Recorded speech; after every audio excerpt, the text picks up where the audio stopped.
প্রথম সিনেমাতেই সিনেমা প্রেমীদের মন জয় করলেন বর্তমান সময়ের ছোট পর্দার জনপ্রিয় অভিনেত্রী মেহজাবিন চৌধুরী।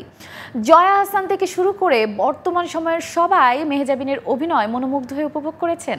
সে সম্পর্কে বিস্তারিত জানবো এবারের সেগমেন্টে। ৩৫ জনের সরকারি লিস্ট, এখানে পলাশ কুমার দাস নামে কারো নাম নেই। আমার স্বামী তো গত ৩ বছর ধরে ওই মার্কেটে মোল্লা সাহেবের কাজ করছে। প্রথম সিনেমা প্রিয় মালতী দিয়ে বাজিমাত করলেন বর্তমান সময়ের জনপ্রিয় অভিনেত্রী মেহজাবিন চৌধুরী। আর আপনাদের তো সিস্টেমই ঠিক নাই।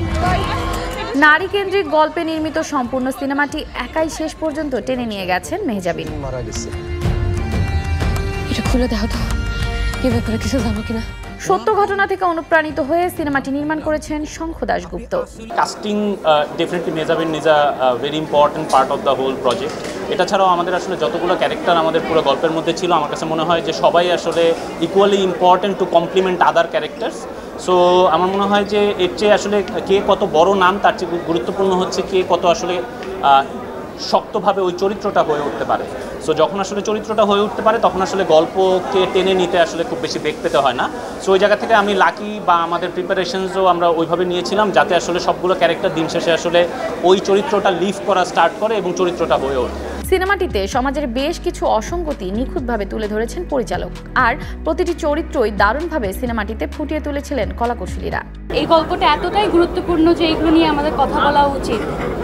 দেখেন, আমরা প্রতিনিয়ত আসলে দেখছি যে অনেক মানুষের প্রাণ আসলে চলে যাচ্ছে শুধুমাত্র অ্যাম্বুলেন্স হসপিটাল পর্যন্ত পৌঁছাতে পারে না সেজন্য।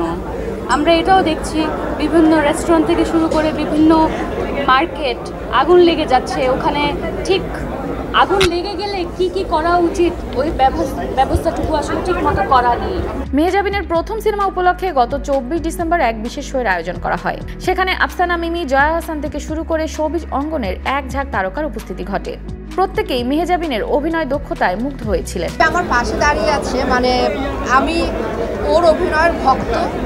আমি কিন্তু ওর অভিনয় সবসময় দেখি, মানে আমার খুব কম দেখা হয়, কিন্তু তারপরেও আমি যা দেখি ওর অভিনয়গুলো আমি দেখি, কারণ আমি ওর গ্রোথটা প্রথম থেকে খুব খেয়াল করছিলাম। এবং আমার কাছে মনে হচ্ছে অনেকে বলেছে যে ওর আরও আগে কাজ করা উচিত ছিল, ওর আরও আগে ছবি করা উচিত ছিল। মেহজাবিনের কথা বলছি, কিন্তু ও এমন একটা পরিপক্ক সময়ে এসে অভিনয়টা করেছে এবং এমন একটা ছবি দিয়ে আমার মনে হয় মানুষ হিসেবেও একটা একটা জার্নির প্রয়োজন আছে এবং সেই জার্নিটাও কমপ্লিট করেছে। সেই জন্য এরকম ছবিতেও এরকম ভালো অভিনয় করতে পেরেছে। দর্শক হিসেবে আমি বলবো, আমার কাছে না মনে হয়নি যে আমি সিনেমা দেখছি। আমার কাছে মনে হয়েছে যে আমি একটা জীবনের জার্নি দেখলাম, মানে আমি জীবন দেখলাম। মেহজাবিন হয়তো অনেক মাইল ফলক ছুঁয়ে আজকে এসছে, কিন্তু আজকের ওর এই প্রিয় মালতী আমার মনে হয় যে ভবিষ্যতে ও আরও অনেক কাজ করবে, বাট এটার অন্যতম শ্রেষ্ঠ কাজ হয়ে থাকবে।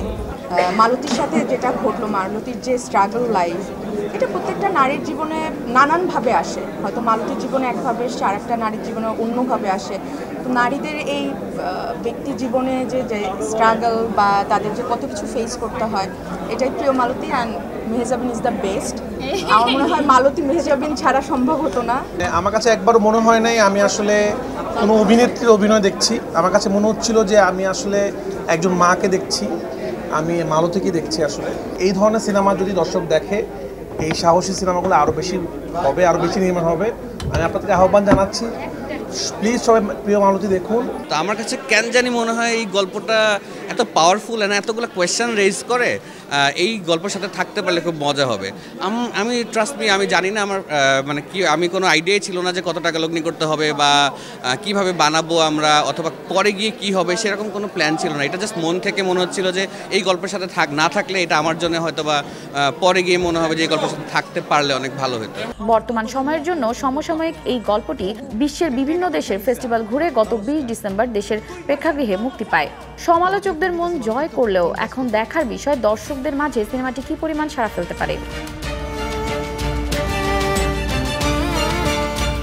তাহলে কি এখন আমার জাল কাগজপত্র বানায় প্রমাণ করা লাগবে?